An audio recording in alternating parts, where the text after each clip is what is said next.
kids. I'm so glad you're here with me today for Grow with Miss Nancy. We're going to talk about when Jesus got arrested. But first I want to talk with you about something that a lot of people don't know, and they kind of get it wrong, but I want you to understand this. So it turns out that when Jesus was living in his time, it was illegal to have chickens in Jerusalem. So I know you've probably heard talk about when the rooster crowed that Peter realized that he had denied Jesus 3 times, but actually it wasn't a rooster.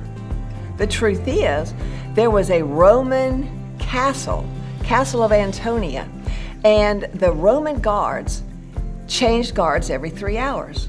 And the way they let folks know is there was this trumpet that would blow, and they called it Galcinium, and that was the cock crows in Latin. And the cock crow really was talking about this trumpet that could be heard all over Jerusalem, and that meant that the Roman guards were changing guard. And it happened at midnight, it happened at 3 o'clock, it happened every 3 hours. So it was like at midnight, 3 a.m., 6 a.m., like that. And one thing it did was it reminded all the people in Jerusalem that Rome was ruling and they were in charge. So I just wanted you to know that before we start this story. So it turns out that, well, let me just ask you this first.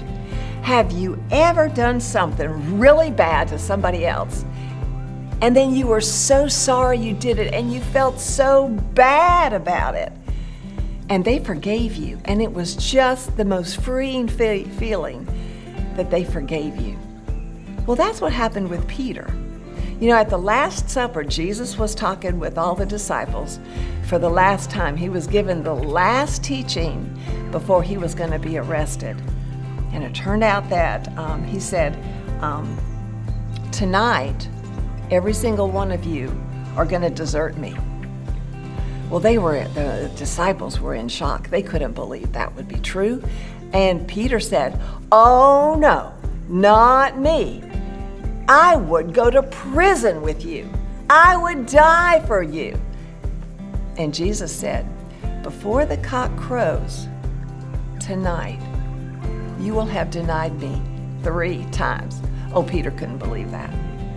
Well, they went into the Garden of Gethsemane to pray, and Jesus was arrested. And the guards took him off to Caiaphas' house, and John and Peter followed. Now, John knew the people who lived in Caiaphas' house because he was a fisherman before he followed Jesus, and he used to sell fish to them. And so he knew them, and they let him in. And so he let Peter in. And they went into the courtyard where they could watch and see what was going on. And while they were there, one of the servant girls said something. And girls and boys, let's kind of play act this part together. Girls, I want you to be the servant girls. Boys, I want you to be Peter, okay? So I'll say what the servant girl said, and then we'll say it again together. And then I'll say what Peter said, and we'll say it again together, okay? So girls, the servant girl said to Peter, "You were one of those with Jesus." So girls say, "You were one of those with Jesus." And boys said, "I don't know what you're talking about." That's what Peter said. So boys, you say it with me. "I don't know what you're talking about." And then what the servant girl said, "This man is definitely one of them." So girls, "This man is definitely one of them." And boys, Peter said, "I don't know the man." Boys, with me, "I don't know the man." And girls, later the servant girl said, "Aren't you one of them? You're from Galilee. You must be one of them." So here we go, girls. "Aren't you one of them? You're from Galilee. You must be one of them." And boys, "A curse on me if I'm lying. I don't know the man." Boys, "A curse on me if I'm lying. I don't know the man."